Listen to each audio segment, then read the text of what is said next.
इसके अंदर एप्पल का आज तक का सबसे सस्ता लैपटॉप है। अभी मजा आएगा ना भिड़ो। हमने इसको 60,000 से भी कम में खरीदा है। कोई भी इंसान अपनी स्टूडेंट आईडी लगा के इसको सस्ते में खरीद सकता है। आपको सस्ता लग रहा होगा, हमारी हालत खराब हो गई इसको जल्दी लेने में। Congratulation sir. Thank you sir, thank you. भाई मैंने मैकबुक एयर लिया था 2024 वाला, वो भी मुझे इससे ज़्यादा महंगा पड़ा था। मेरे को ये एक्चुअली 60,000 से भी कम का पड़ा है। और आपके लिए भाई अरे कहाँ चला गया, iPhone 17e भी लेके आया हूँ। भाई सब्सक्राइब करना पड़ेगा, अगर आप लोग नहीं करोगे कौन करेगा? करो जल्दी।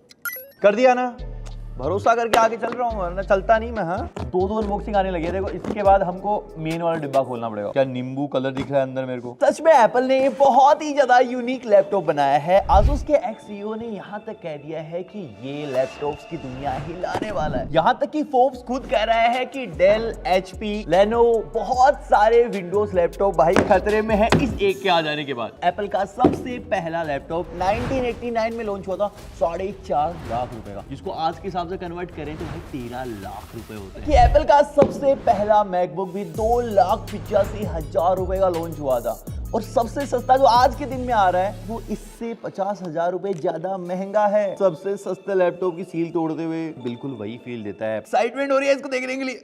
लेकिन इतना सस्ते में लैपटॉप ले रहे हो, कुछ खो तो नहीं रहे हो? कहीं सस्ते के चक्कर में आ भी तो नहीं लूट रहे? इवेंट में एप्पल ने खुद ने बोल दिया था कि इससे आप ब्राउजिंग कर सकते हो, चैट जीपीटी चला सकते हो।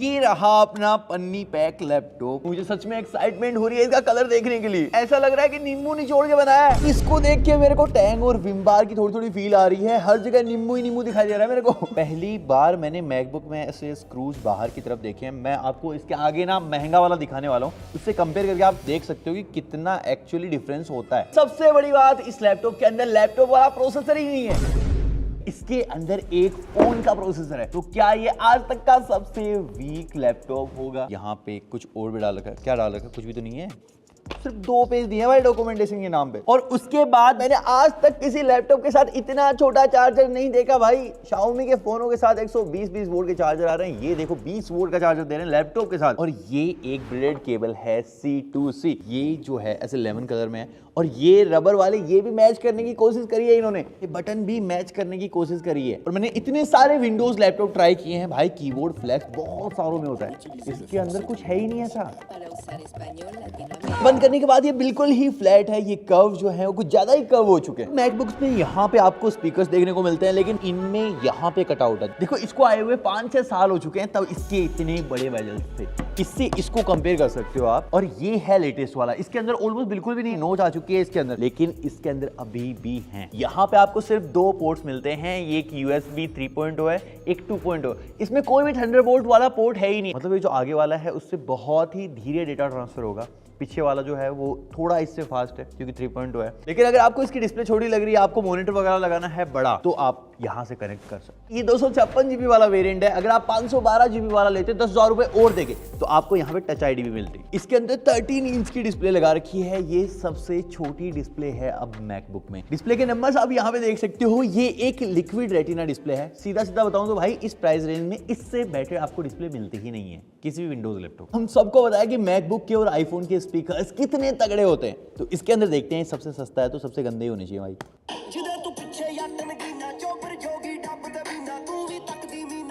ये बहुत ज्यादा लाउड नहीं है, लेकिन इसके अंदर बेस है। ये सच में प्रीमियम स्पीकर्स लग रहे हैं। अब कितना लाउड हो सकता था ये हम आपको कंपेयर करके दिखाता हूँ महंगे वाले से। तो इतना ज्यादा डिफरेंस आता है भाई इसके स्पीकर्स में और सस्ते वाले में। बाकी बातें सारी बाद में, पहले ये बताओ कि आपको दबाने में मजा आता है? देखो देखो, दरिंदगी चेहरे से टपकती है। नंबर 1 का कमीना है। आता है, आता ही होगा। क्या सोच रहे हो भाई? लैपटॉप की वीडियो चल रही है, बटनों की बात हो रही है। सारा मूड खराब कर दिया। देखो इन्होंने डिफरेंस डाला है कि आपको बिल्कुल ही प्रीमियम चाहिए तो बहुत ज्यादा पैसा देना पड़ेगा। अगर आपको सस्ता चाहिए तो भाई इससे भी काम चल सकता है। ऑल्दो विंडोज से बेटर है, लेकिन ये मैकबुक के बराबर नहीं है। एक सबसे बड़ी कमी जो मैं तो नहीं चाहता, इसके अंदर बैकलिट कीबोर्ड नहीं है। मतलब आप अंधेरे में जब आप टाइपिंग करोगे आपको कुछ नहीं दिखाई देगा। इसके ऊपर टॉर्च मारो फिर देखो, क्योंकि बटनों में लाइट ही नहीं है। इसका ट्रैक पैड आप ध्यान से देखोगे आपको लगेगा कि भाई ये वाला बहुत बड़ा है, ये वाला बहुत छोटा है, इतना डिफरेंस है। लेकिन ऐसा नहीं है। देखो इसको दबा रहा हूं उतना मजा नहीं आ रहा, लेकिन इसको दबाऊंगा भाई बहुत मजा आ रहा है। एप्पल एक बहुत डिफरेंट टेक का यूज करता है अपने मैकबुक्स के लिए। यहाँ पे देखो इसके अंदर है फोर्स टच। अब मेरे को ये उंगली को भी फील हो रहा है और मेरे को ये सुनाई भी दे रहा है, लेकिन ये फिजिकली मूव होता हुआ नहीं दिख रहा है। और सबसे बड़ी बात भाई, ये दबता ही नहीं है। ये सिर्फ आपको ऐसा दिखाता है, ऐसे हैप्टिक्स देता है कि भाई दब रहा है। मैं आपको दिखाता हूँ ये करके। ये मैंने कपड़ा रखा, अब मैं इस पे कितना भी जोर लगा लूं, ये सिर्फ मेरी उंगली को सेंस कर रहा था, ये दब ही नहीं रहा था। लेकिन इसको देखो, ये दब रहा है, हिल रहा है, सुनाई दे रहा है, सब कुछ हो रहा है। और कपड़ा रख दूंगा तो भी इसको कोई फर्क नहीं पड़ रहा है। इसके अंदर macOS 26 डाल रखा है। इसमें लिक्विड ग्लास भी आ चुका है। आप यहाँ सेटिंग में जाके आइकन्स को पूरा कस्टमाइज कर सकते हो। जैसे मैं लिक्विड ग्लास को क्लियर कर सकता हूँ, टिंटेड में रख सकता हूँ, कलर जो चाहे वो कर सकता हूँ। यहाँ पे विजेट्स वगैरह हैं, उनके कलर चेंज कर सकता हूँ, जैसे मेरे को चाहिए वैसे का वैसा सारा का सारा सब चेंज हो जाएगा। मेरा फेवरेट फीचर स्पॉटलाइट सर्च, वो भी इसके अंदर आ चुका है। सच में बहुत कमाल की चीज है। आपको इसमें कैलकुलेटर खोलने की जरूरत नहीं है, आप सीधा इसमें डालो, कैलकुलेट हो जाएगा सीधा का सीधा ही। अगर आपको मेल भेजना है, आप सीधा इसको बोलोगे भाई मेल भेजना है, ये करके ये भेज देगा। यहां तक कि आपको मैप भी नहीं खोलना, आप इसको डायरेक्टली पूछोगे मेरे को जयपुर से दिल्ली जाना है भाई, ये आपको निकाल के देगा मैप पे। एप्पल का इकोसिस्टम कितना तगड़ा होता है हम सबको पता है। ये सस्ते वाले लैपटॉप में भी इन्होंने सेम का सेम दिया है। अगर आपके पास आईफोन है, कोई चीज कॉपी करी, अब आपका लैपटॉप से कितना ही दूर हो, उसके अंदर आप पेस्ट कर सकते हो और इसके अंदर भी वो चीज काम करेगी। अगर आप एयरपोर्ट्स यूज कर रहे हो, सिमलेसली लैपटॉप और फोन के बीच में स्विच होना, इसके अंदर भी काम करेगा। iCloud स्टोरेज आप हर जगह यूज कर सकते हो। ये सारी चीजें भाई बहुत तगड़ा बनाती हैं इस एक लैपटॉप को। चीजें इससे भी ऊपर जा चुकी हैं। अगर आपके पास आईफोन में कॉल आता है, आप इससे रिसीव कर सकते हो। अगर आप रिसीव करने के लिए अवेलेबल नहीं हो, इस लैपटॉप का एआई आपके लिए वो कॉल रिसीव कर लेगा। यहां तक कि आप सोचोगे इसके अंदर ईमेल लिख रहे थे, आपने आधा लिखा, अब आप घर से बाहर चले गए, अब बचा हुआ ईमेल आप अपने आईफोन में लिख के भेज सकते हो। इसके वेबकैम से ऐसी कुछ क्वालिटी आती है, ये 1080p में शूट कर सकता है। ऐसी क्वालिटी मुझे लगता है प्राइस के हिसाब से बिल्कुल सही है भाई। अगर आपको इससे भी तगड़ी क्वालिटी चाहिए तो आप अपने आईफोन को भी एज ए वेबकैम यूज कर सकते हो। स्क्रीन मिररिंग आपको हर एक लैपटॉप के अंदर ही मिल जाती है, लेकिन विंडोज वाले लैपटॉप में आपको अपने फोन की झलक दिखती है। यहाँ पे आप हर एक ऐप अंदर जाके चला पाओगे, इवन गेम्स तक खेल सकते हो जो आपके आईफोन के थ्रू खिलवा रहा होगा या लैपटॉप के अंदर। मतलब आपका पूरा का पूरा आईफोन आपके लैपटॉप के अंदर आ जाता है। परफॉर्मेंस किसी भी लैपटॉप का मेजर पार्ट होता है, वही डिसाइड करेगा कि आपका एक्सपीरियंस कितना स्मूथ होगा। और इसके अंदर एक फोन का प्रोसेसर डाल रखा है, और वो भी कोई लेटेस्ट वाला नहीं, ये लास्ट ईयर का 16 Pro Max में जो प्रोसेसर था, सेम इसके अंदर भी है। बहुत सारे लोग बोलेंगे बिल्कुल ही घटिया लैपटॉप है फिर तो ये।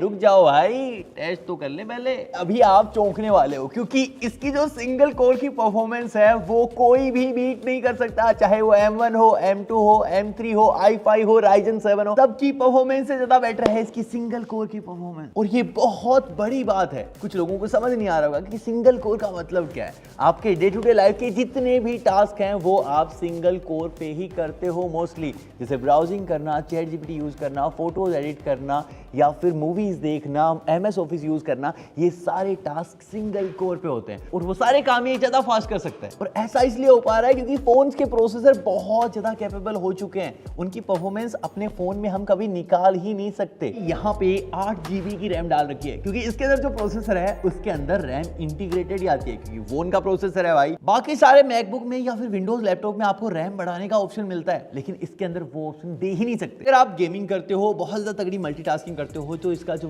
मल्टी कोर स्कोर है वो उतना तगड़ा नहीं है। और यही एक रीजन है कि इसके लॉन्च इवेंट में एप्पल ने कहीं भी वीडियो एडिटिंग या फिर गेमिंग की बात ही नहीं करी, क्योंकि ये करवा ही नहीं सकता। और उतना ही आप इस प्राइस में इससे एक्सपेक्ट भी कर सकते हो। इसकी SSD भी स्लो है एज कंपेयर टू बाकी मैकबुक के। इस लैपटॉप के अंदर और इस फोन के अंदर सेम प्रोसेसर है, तो हमने इनकी टक्कर भी करवाई है।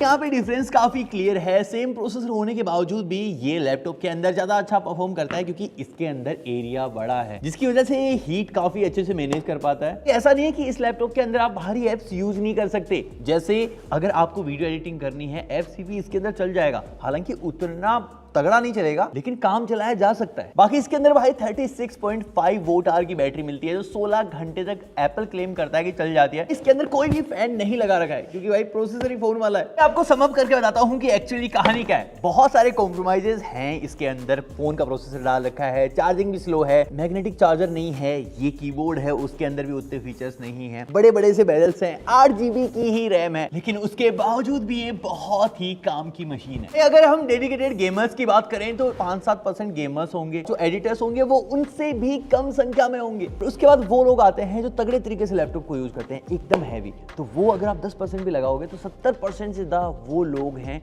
जो एक्चुअली नॉर्मल टास्क करते हैं, जैसे अपने ऑफिस का काम करेंगे, अपने कॉलेज का काम करेंगे, असाइनमेंट्स करेंगे या फिर मूवीज वगैरह देखेंगे। तो उनके लिए बढ़िया मशीन हो ही नहीं सकती, सबसे हल्की, सबसे फास्ट और पैसे में भाई सबसे सस्ता। और वो लोग जो पैसे की वजह से मैकबुक नहीं खरीद पा रहे थे, उनके लिए भाई ये बहुत ही तगड़ी चीज हो जाएगी कि कुछ टाइम बाद जब बिग बिलियन डेज वगैरह आते हैं या फिर डिस्काउंट चलते हैं, और अगर इसके ऊपर डिस्काउंट आ गया तो भाई डेल, HP, लेनोवो इन सब के लिए इसको बीट कर पाना बहुत मुश्किल हो जाएगा। क्योंकि इंडिया में सबसे ज्यादा जिस प्राइस रेंज में लैपटॉप बिकते हैं वो अराउंड 50,000 ही है, और इस प्राइस में पहली बार एप्पल ने अपनी हिस्ट्री में कोई लैपटॉप लाया है। अगर आज इंडिया में 100 लैपटॉप बिकते हैं उनमें से 5 से 6 ही होते हैं एप्पल के, लेकिन आने वाले सालों में बहुत ज्यादा बढ़ जाएगा बिकॉज ऑफ दिस। तो भाई यही है स्टोरी इस सबसे सस्ते एप्पल के लैपटॉप की। आगे आप सब्सक्राइब कर सकते हो डेफिनेटली। आपसे मिलता हूँ अगले वाले वीडियो में।